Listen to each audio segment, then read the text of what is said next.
Hi, I'm Jeff. Welcome to another Jeff's Travel and Fix-Its. Today I'm going to be doing maintenance on my Fleetwood Bounder. It's 2005 Fleetwood Bounder 34H diesel. So it has lots of things I need to do on it. One of the main things I need to do is an oil change, which I'll be doing in an upcoming video. And I'm changing out the air filter. There's a little gauge on the back of the RV. I'll show you that tells you approximately when you need to change the air filter, but I'm going to go ahead and change it because I'm sure it's been a while and I don't have records of it. So plan on doing some timing on this as well, so you know how long the process takes and see what all's involved in it. It's a little more difficult than changing an air filter on a car just because of the size and location of it, but it is something that you can do. Why do an air filter yourself? Well, I always do maintenance because I want to learn something and I save money in the process, and I know it's going to be done right. So with those key things in mind, you may have the same mindset, but I enjoy working on my motorhome and hope to get the job done quickly. So here in the back of my rig, that's the radiator we're looking at right here. You'll see there's actually this little gauge.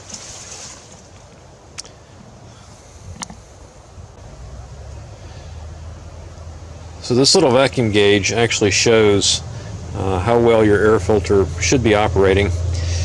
I don't really need to change it until the yellow actually hits that red line up there that says change filter. But I'm going to go ahead and change it anyway. So let me get around to the underside where the filter is. So the air filter on my unit is in the back compartment on the driver's side, right behind the house batteries. Not the most convenient place to get to, but it's okay. It's workable. So it looks like with this one, this is a Baldwin filter, and what you need to do before you do anything is figure out which filter it is that you need. You want to get an exact replacement if you can. I would have preferred doing a K&N, but for this particular model, year, make and model, motorhome, K&N gets a terrible review. They say that the compartment itself cracks when you put it in and strap it down with these holding straps. So I didn't go with K&N. It was 3 times the price as well. It's pretty expensive, but the nice thing is it's a reusable, washable filter. So I ended up going with a Baldwin. Cat doesn't make a filter anymore, I guess. I went to a Cat dealership this morning and talked to them, and they didn't have a Cat brand filter to recommend for me. So the first thing you want to do is see if you can find a part number. Mine's right here, this Baldwin PA 3493. Find another one of those or a match for your what you're using in your motorhome. I ended up ordering mine off of Amazon. It was about $108, $110, something like that. Nothing is inexpensive when it comes to motorhomes this size. You just kind of have to go with it, but that's why I like to do a lot of the maintenance myself. So it looks like what's going to be required for this one is maybe just a 1/8mm socket right here on a hose clamp. Everything else looks like it has flip latches on it of some kind. I may be mistaken, I'll find out. But let's see how that goes. Oh, and one other thing too. I brought a drop cloth, a sheet here. So what I'm going to do with this is I'm going to lay that over the battery string. Because what you don't want to happen is something metal or a tool landing anywhere on your battery set and shorting out across the terminals. You will get quite the excitement, I'm sure, if that happened. The amperage would be just unbelievable. So I'm going to put a little protection in there, putting this on there to make sure I don't get a direct metal-to-metal contact and no shorting.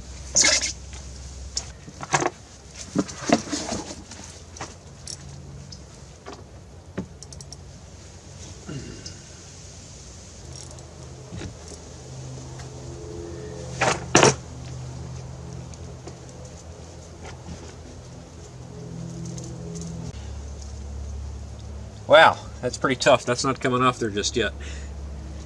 Let me work on the other parts here.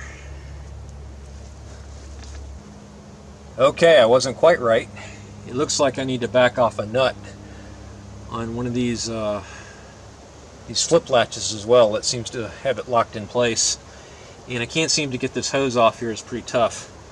So let me get a wrench, an open-end box wrench, and I'll see about taking this nut, backing it off a little bit.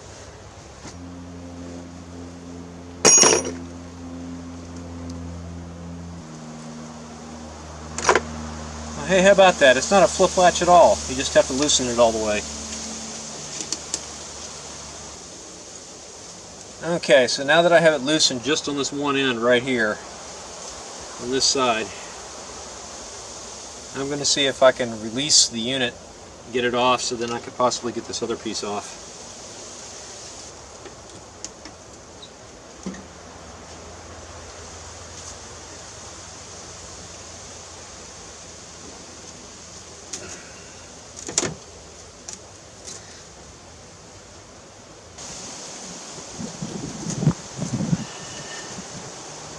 Alright, so if you work it around a little bit, you can get this end piece off.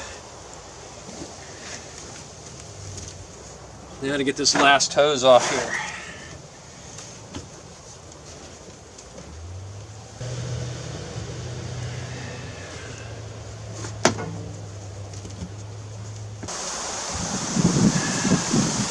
Seriously, wow.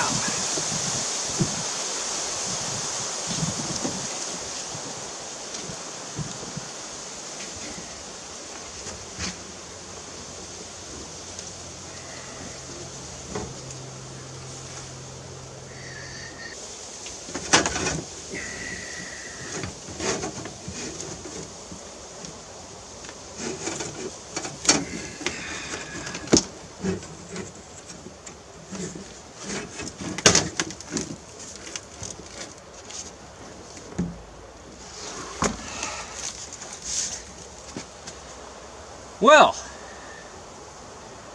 you don't want to twist that around too much. I just broke the hose on this. It was not coming off. So it looks like I'll be ordering a new part. I don't know how I'm going to get this in there. I wonder if I can reuse this hose. Just shorten it up. Yeah, this thing was not coming off. That's for sure. So I ended up using a pair of bolt cutters to get this hose cut off. The spring in it was just too big for anything else.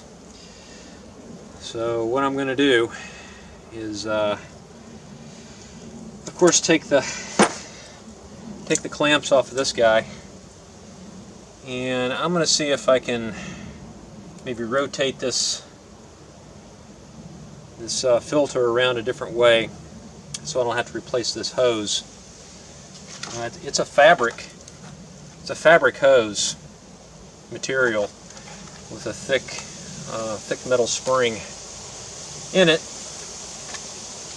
and I'm not exactly sure what's going to be required to get it replaced. Matter of fact, let me take a look at that. I think it goes up in under the floor of the bed. I'm going to have to get my hands washed a little bit and get in there and pull the floor up and take a look from there and see what it looks like.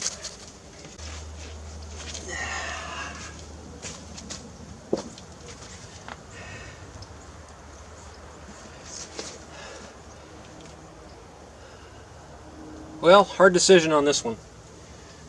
This air hose goes up, and it doesn't go up under the bed. It ends up in the closet, in the master bedroom closet, in an air box of some kind. That's sealed up, and I don't see a way of getting to it.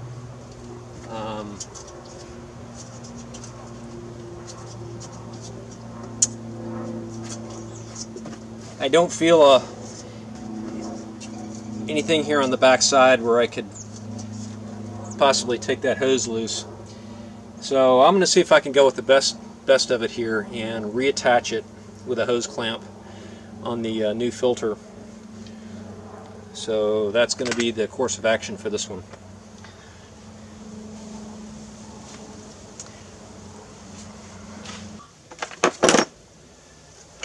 Alrighty.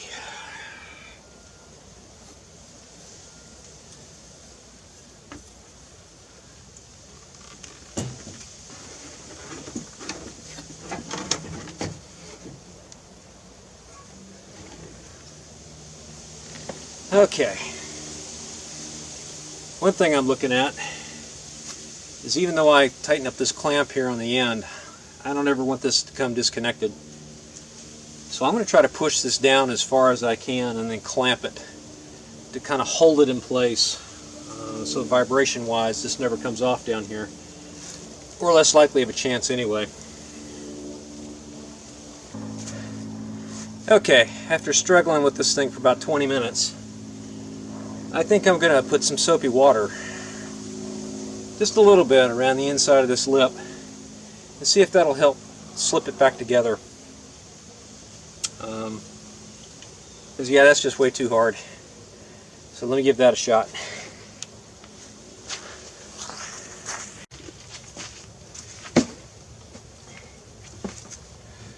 Yeah, forget soapy water. Let's just go for soap. Let's see how that does. Yep, I think that's the answer to that problem.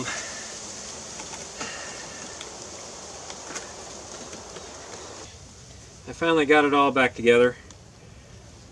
I think I need to check that one more time. It took me about 2 hours. Now, if I hadn't run into the issue of breaking the main air hose, I think it would have gone much faster. I would have say it's probably a half hour to an hour job normally. But I was able to get it all back together myself. I'm okay with this air hose the way it is. I wished it was more of a factory kind of a fit. But I did get it back on. It's more or less like a dryer hose that you have that has that circular wire in it. If you've ever had to wrestle with that before upside down and trying to get it on a dryer, that's about the same feeling you have getting it on this this air filter. So after getting everything back together, what you need to do is come back to this little valve here, press and hold the button here on the bottom, and when you do, the little indicator goes back down to normal. So you'll know how good your next air filter is. But that's it for this one, and I hope you learned a little bit. I know I did, and hopefully the next fix is a little easier. Thanks.